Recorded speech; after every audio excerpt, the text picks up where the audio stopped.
राधे राधे। जय श्री कृष्णा। श्रीमन नारायण। आप सभी को ज्येष्ठ मास की शुक्ल पक्ष की निर्जला एकादशी का बहुत बहुत बधाई हो।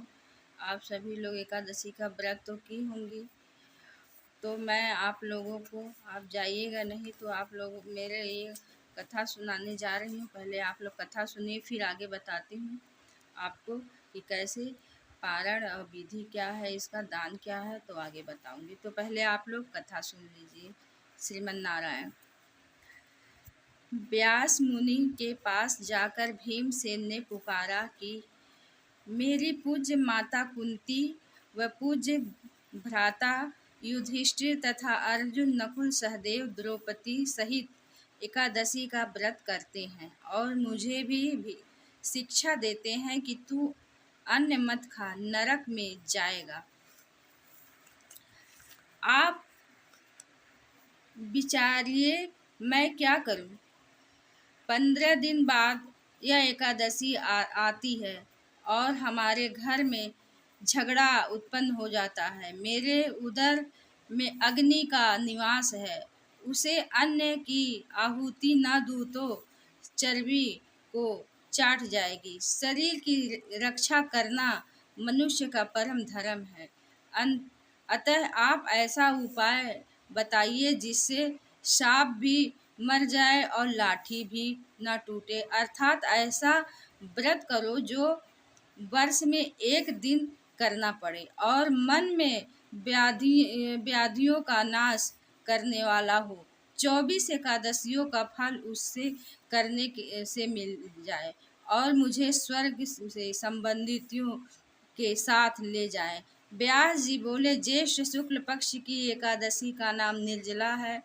ठाकुर जी का चरणोदिक वर्जित नहीं, कारण कि वह तो आजकल मृत्यु को हरण करने वाला है।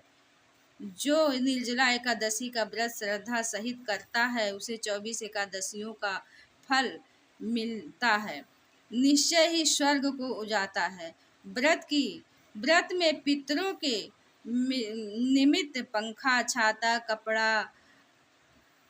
कपड़े का जूता, सोना चांदी या मिट्टी का घड़ा और फल इत्यादि दान करें। मीठे जल का प्याऊल लगा दे। हाथ स्मरणी रखे। मुख से ओम नमो भगवते वासुदेवाय, इस 12 अक्षरों महामंत्र यही है श्रीमद् भागवत पुराण का यह सार है। आप यदि फलहारी हो तो ध्रुव के प्रथम मास की तपस्या के तुल्य उसे एक एक दिन के समान आपका फल हो गया। यदि आप पावन आहारी आज रह सको तो ध्रुव का 60वें मास की तपस्या के समान फल होगा। श्रद्धा और पूर्ण रखना, नास्तित्व का संग न करना, दृष्टि में प्रेम का रस भरना, सबको वासुदेव का स्वरूप समझकर नमस्कार करना, किसी के दिल को हिंसा न करना, अपराध करने वाले दोष क्षमा करना, क्रोध का त्याग करने का ध्यान करते हैं और मुख में 12 अक्षर मंत्र का ज्ञान करते हैं और संपूर्ण फल को प्राप्त करते हैं। दिन भर भजन करना चाहिए। रात्रि को रामलीला, कृष्ण लीला, कीर्तन के सहारे जागरण करना चाहिए। द्वादशी के दिन प्रथम ब्राह्मणों को दक्षिणा दें, फिर भोजन खिलाकर उनकी परिक्रमा कर लें। अपने पग पग का फल ब्राह्मणों से अश्वमेघ यज्ञ के समान हो वर मांग लें। ऐसी श्रद्धा भक्ति से व्रत करने वालों को कल्याण प्राप्त होता है। जो प्राणी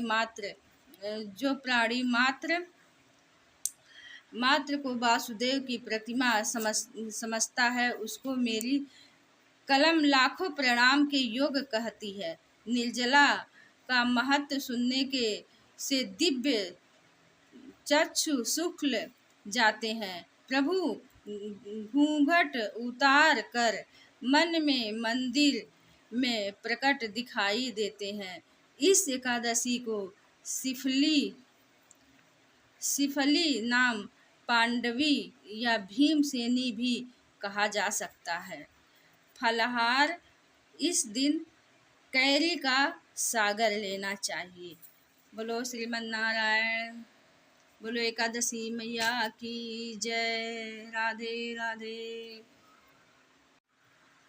तो इस दिन घड़ा, पंखा, फल इत्यादि का आप दान करें और जो है फिर सुबह स्नान ध्यान करके फिर जैसे आप सुबह पूजा की थी वैसे आप दूसरे दिन भी सुबह स्नान ध्यान करके आप वैसे ही पूजा पाठ आपको करना है।